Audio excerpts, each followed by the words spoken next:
নমস্কার বন্ধুরা, আশা করছি আপনারা সবাই ভালো আছেন এবং সুস্থ আছেন। আমি রাখি, আমার চ্যানেলে সবাইকে জানাই অনেকটা স্বাগত। তো বন্ধুরা, প্রতিদিনের মতো আজও চলে এসেছি খুবই দুর্দান্ত কিছু টিপস নিয়ে, যেগুলো আপনাদের অনেকটা কাজে আসবে। বিশেষ করে এখন বর্ষার সিজন চলছে, তো এই বর্ষার মধ্যে কিভাবে জামা কাপড় শুকাবেন, কিভাবে গন্ধমুক্ত করবেন সেটাই শেয়ার করব। তো আমি এখানে নিয়ে নিয়েছি দুটো টমেটো। তো অনেক সময় হয় না, টমেটো নরম হয়ে যায়। বাজার থেকে আনলাম, ব্যাগের মধ্যে অন্যান্য সবজিপাতির চাপে টমেটোটা নরম হয়ে গেছে। সেই নরম টমেটো আমাদের বাড়ি এসে স্যালাড খেতে হবে। তো দেখবেন যখনই টমেটো নরম হয়ে যায় স্যালাড কাটা যায় না, অনেকটা সমস্যার মধ্যে পড়তে হয়। তো আমরা কি করব যার ফলে সেই নরম হয়ে যাওয়া টমেটো শক্ত হয়ে যাবে এবং আমরা স্যালাডে খুব সুন্দরভাবে দিতে পারবো। তো এখানে একটা বাটির মধ্যে বেশ কিছুটা আমি জল নিয়ে নিয়েছি, আর জলের মধ্যে দিয়ে দিচ্ছি আইস কিউব। আপনারা যদি ফ্রিজের মধ্যে ঠান্ডা জল রেখে দিয়েছেন সেই জলটাও ব্যবহার করতে পারেন। জল যদি না থাকে আইস কিউব অল্প একটু জলের মধ্যে দিয়ে দেবেন। দিয়ে এইভাবে টমেটোটাকে আমি আধা ঘন্টার জন্য ছেড়ে দেব। তো এই যে বরফ জলের মধ্যে টমেটো যখন আধা ঘন্টা থাকবে, তখন কিন্তু এর এই যে ভেতরে যে নরম হয়ে গেছে টমেটো, কাটা যাচ্ছে না, স্যালাড করা যাচ্ছে না, সেই সমস্যাও কিন্তু আর হবে না। তো আমি এখানে বেশ কিছু সময়, যেহেতু ভিডিওটা করছি, আমি আধা ঘন্টা 1 ঘন্টা তো থাকতে পারলাম না, আমি একটু আগে আপনাদের দেখিয়ে দিচ্ছি। তো আমি এখানে টমেটোটা তুলে নেব, আর একটা প্লেট নিয়ে নিয়েছি। প্লেটের সাহায্যে আমি চাকুর সাহায্যে এই যে যখন কাটা হয়ে গেল, দেখতেই পাচ্ছেন খুব সুন্দরভাবে স্যালাডটা কিন্তু কাটা হয়ে গেছে।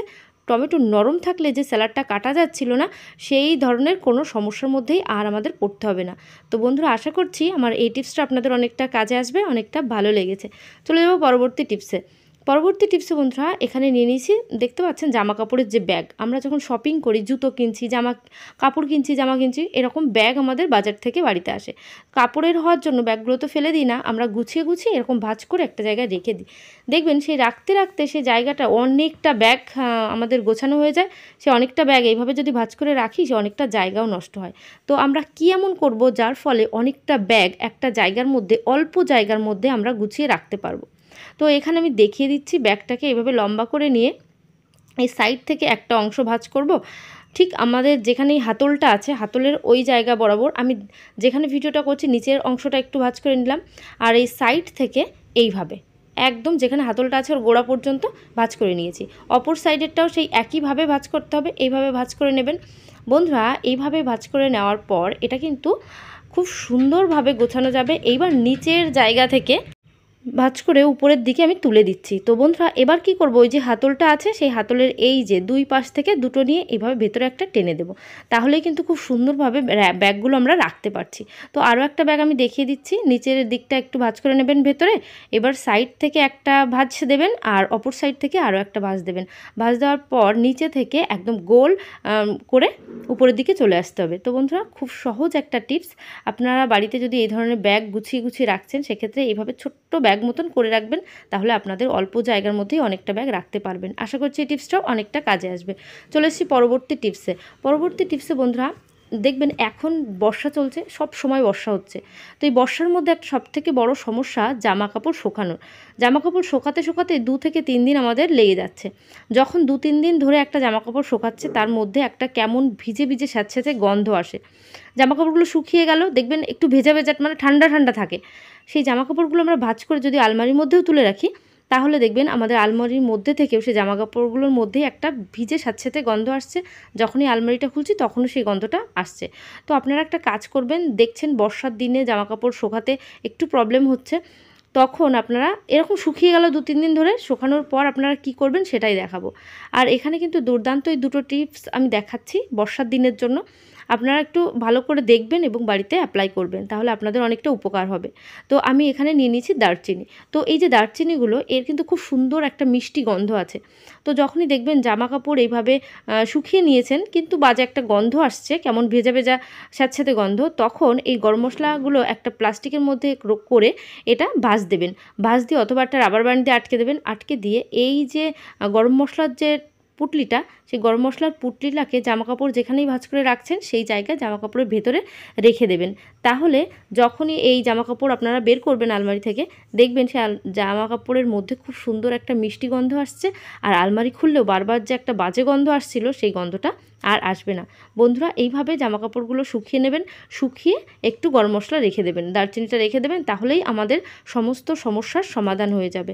তো বন্ধুরা, আশা করব আমার এই টিপসটা আপনাদের অনেকটা কাজে আসছে, অনেকটা ভালো লেগেছে। আর যদি খুব ভালো লাগে পরিবারের সবার সঙ্গে শেয়ার করতে ভুলবেন না এবং বন্ধুদের সঙ্গেও শেয়ার করতে ভুলবেন না। তো আমি এখন চলে যাব পরবর্তী টিপসে। পরবর্তী টিপসে বন্ধুরা এখানে নিয়ে নিয়েছি ছাতা।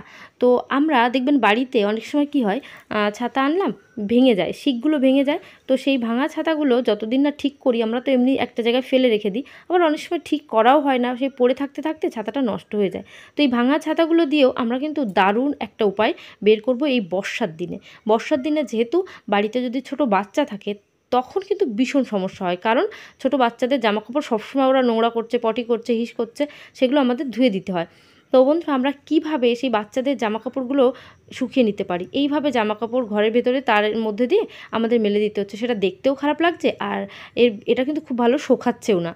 তো আমরা কি করব, কিভাবে সেই জামাকাপড়গুলো আমরা মেলে দেব যার ফলে হাওয়া বাতাসও লাগবে, খুব সুন্দরভাবে শুকিয়েও যাবে। বাচ্চাদের জামাকাপড় কিন্তু বেশি। তো আমরা এই যে আমাদের যে জানলাটা আছে, জানলার উপরে যে পর্দার যে রডটা আছে, সেই পর্দার রডে আমরা কিন্তু খুব সুন্দরভাবে জামাকাপড়গুলো দিতে পারি। তো কিভাবে দেব চলেন, একটা ছাতি আমি খুলে নেব, ছাতাটা খুলে এইভাবে রডের মধ্যে ঝুলিয়ে দেব। খুব সুন্দর, কিন্তু বড় ছাতাটা ভাঙা হোক, এই যে ছাতাটার মধ্যে আমাদের বাড়িতে যদি ছোট বাচ্চা থাকে তাদের যে সমস্ত টুকরো টুকরো ছোট ছোট জামাকাপড়গুলো, সেইগুলো সমস্ত ছাতার মধ্যে কিন্তু আমরা এইভাবে মেলে দিতে পারবো। এইভাবে সমস্ত ছাতার মধ্যে আমরা জামাকাপড়, রুমাল, হাফ প্যান্ট, ছোট যে প্যান্টগুলো, এই সমস্ত যদি আমরা এইভাবে ঝুলিয়ে ঝুলিয়ে রাখি, তাহলে কিন্তু এমনিতেই উপরে ফ্যান চলছে, তারপর জানলার সামনে রাখার কারণে জানলা থেকেও একটা রোদের তাপ আসবে, আবার একটু হাওয়া বাতাসও আসবে। তো এইভাবেই যদি আপনারা জামাকাপড়গুলো শুকিয়ে নিতে পারেন, আপনাদেরই অনেকটা উপকার হবে। আর এখানে ওখানে দড়ি টানাতে হবে না জামাকাপড় শুকানোর জন্য। বর্ষার দিনের যে একটা বড় প্রবলেম বাচ্চাদের জামাকাপড় শুকানো, সেই সমস্যা থেকে অবশ্যই কিন্তু রেহাই পাবেন।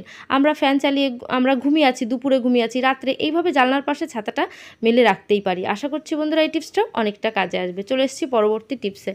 পরবর্তী টিপসে আমরা যে জামা প্যান্টগুলো ব্যবহার করি, দেখবেন কিছু কিছু জামা কাপড়ের মধ্যে না কেমন তুলো তুলো উঠে যায়। তো এরকম তুলো তুলো যদি উঠতে থাকে সেই জামা কাপড়গুলো থেকে, তো তখন কিন্তু খুবই খারাপ লাগে সেই জামা কাপড়টা পরতে, দেখবেন পরতেও চায় না। তো কিভাবে আমরা সেই জামা কাপড়ের এই তুলো তুলোগুলোকে ক্লিন করতে পারি, কিচ্ছু করতে হবে না। তার জন্য আমাদের প্রয়োজন হবে একটা বেলুনের, মানে রুটি তৈরি করা যে বেলুন, সেই রুটি না তৈরি করে জামা কাপড়ের মধ্যে আজকে বেলবো।